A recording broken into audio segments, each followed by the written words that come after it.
Hey guys, Tyler Berge here with Bass Fishing HQ, and today is all about eliminating the fear of fishing heavy cover, heavy vegetation. So stay tuned, it's gonna be a good one.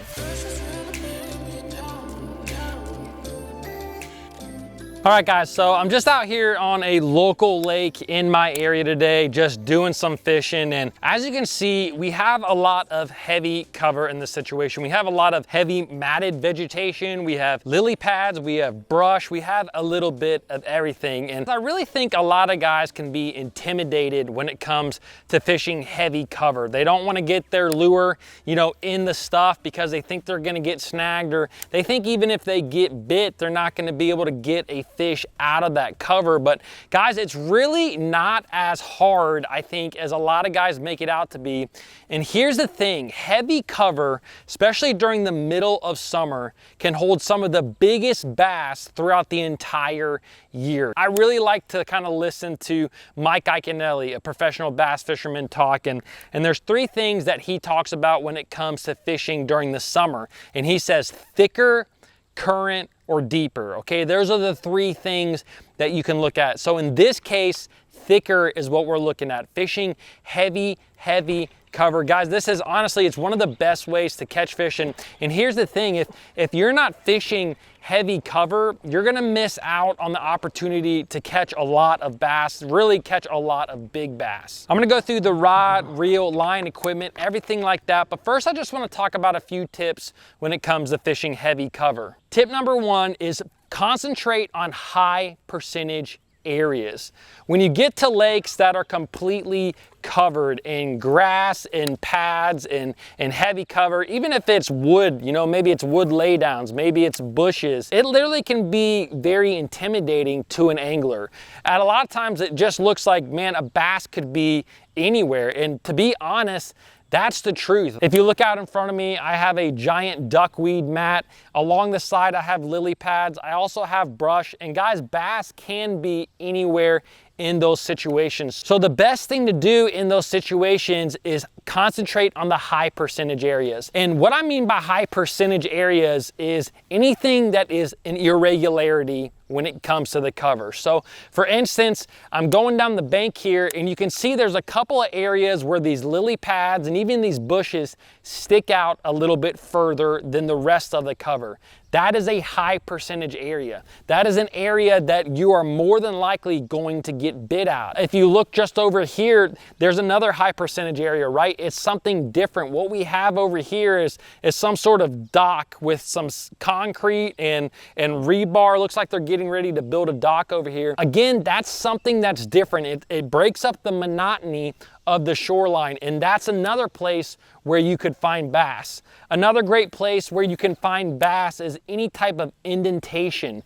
Sometimes when you're going down the bank, you'll see little pockets, little indentations. And guys, those are great areas, again, to catch bass. So when you get to the lake, make sure you focus on those high percentage areas.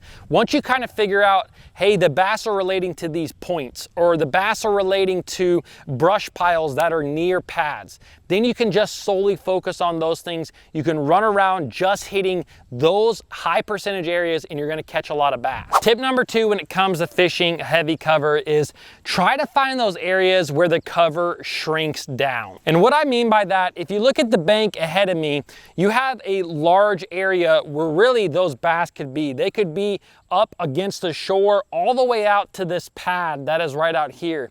And you're talking about 20, 30 feet where these bass could literally be anywhere. Like I said, they could be out here against the pads. They could also be all the way up there against the shore. So a lot of times when I'm targeting heavy cover, I like to find areas where there isn't so much cover coming way far off the bank. For instance, if you look at the bank over here, this is the bank that I actually just fished. And if you look at it, the pads don't come off of the bank very far. They really only come about 5 foot off the bank. So instead of having an area of 20 or 30 foot where those fish could be on this side, over on that side, there's really only a 5-foot area where those bass can be. You have found an area where basically you have shrank the cover. It's a lot more likely that you're gonna be able to put your bait in front of them where that cover is shrank down in comparison to where it comes way far off the bank and they could literally be anywhere. So look for those places where the cover shrinks down. Now, a lot of times this can be on creek channel swing banks, you know, banks that are a little bit steeper. Vegetation and heavy cover can't grow out as far, so it'll end very quickly, which really pinpoints those fish in a certain area. Areas that are flatter, that heavy cover can come way out, and those fish, like I said, they could be on the bank or they could be way far out, and it just takes a lot more time to figure out where those bass are in comparison to figuring out where these bass are. This bank, I'm really able to know exactly where the bass are. All right, guys, tip number 3 when it comes to fishing heavy cover is pay an extreme amount of attention to the cover that you're fishing. I don't care if you're fishing in Ohio, if you're fishing in Florida, if you're fishing in New York.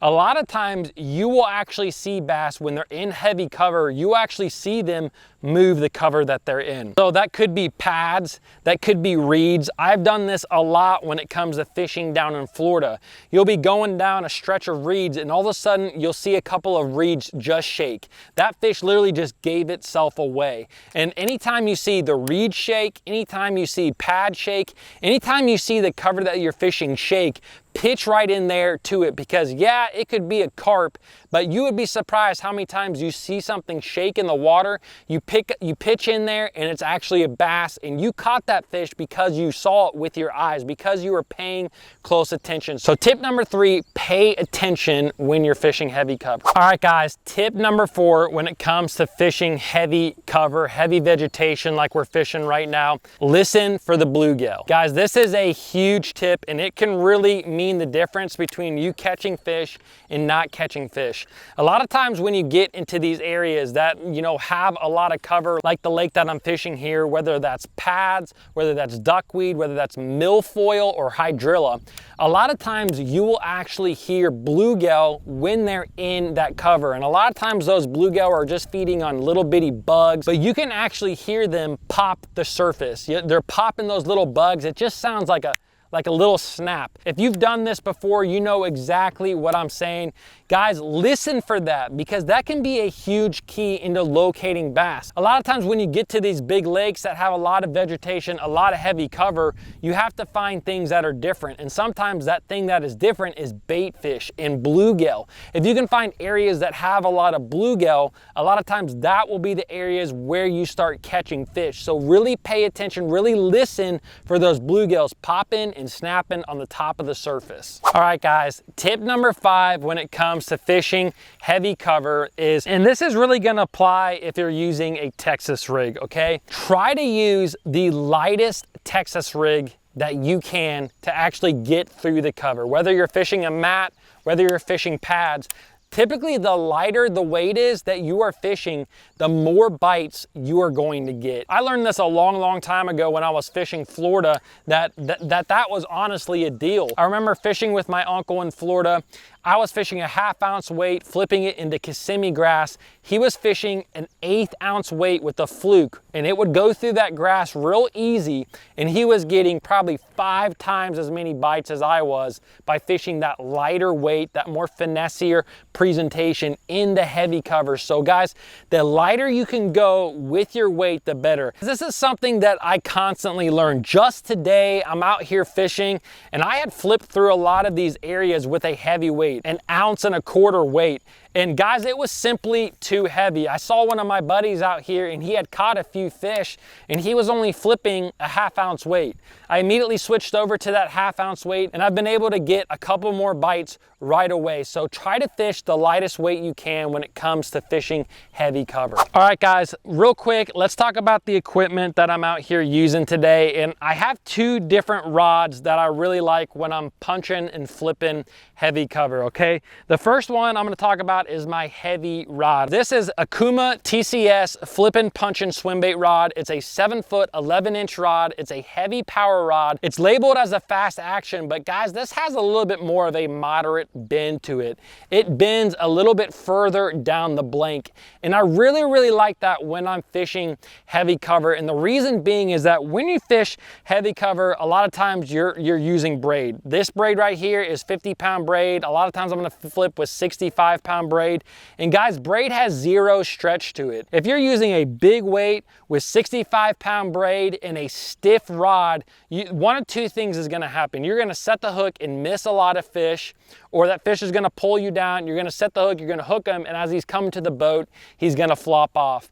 And typically why that happens is because you just have too heavy of a rod. It's too stiff of a rod. You need some give in your system somewhere. So I really like this particular rod because, like I said, it is a fast action rod, but it actually has a little bit more of a moderate bend to it, almost like a parabolic bend to this rod. Now again, I like to use braid, 65, 50-pound braid. This is the rod that I'm typically going to use when I'm flipping over an ounce weight. If I'm flipping 1 ounce, an ounce and a quarter, ounce and a half, this is the rod and reel that I'm using. This reel is an 8:1 gear ratio reel. It's also an Akuma Helios XX reel. It's got a big handle on it. I love it. Now the other setup that I like is my typical flipping and pitching rod. This is a 7.6 heavy power rod. It's a fast action rod, but it's very similar to my other rod. It has a little bit more of a moderate bend to it. It bends a little bit further down the rod. And I fish this one with either 20 or 25-pound fluorocarbon. And typically I'm flipping, a 1/2 ounce weight, maybe a 3/4 ounce weight.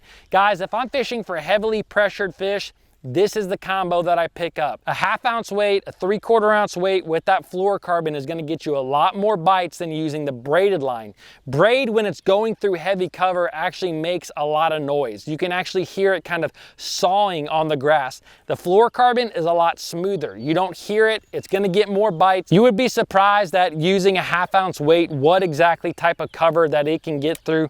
Guys, I'm gonna give you one last tip before we get out of here today, and that's really about your hook set. This is gonna sound kind of backwards, but the heavier your weight is when you're flipping and punching heavy cover like I am today, the more of a pull hook set you wanna do. If you slack line that hook set, you are gonna blow that fish's mouth open and he's not going to get hooked, even if you're using a snell knot. Now, a snell knot really helps your hookup ratio, but guys, you have to really just lean into these fish. And I'm telling you, it sounds weird. You're flipping in heavy cover, it goes boom, and you think you need to set the hook as hard as you can.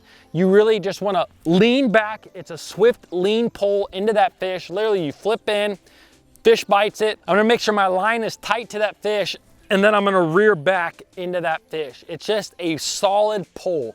That is gonna hook up with fish. You're not gonna lose them. That is what you wanna do, especially when you're fishing those heavy weights. Guys, I hope you enjoyed this video. If you did, give me a thumbs up, comment below, and subscribe. I'll see you guys in the next video.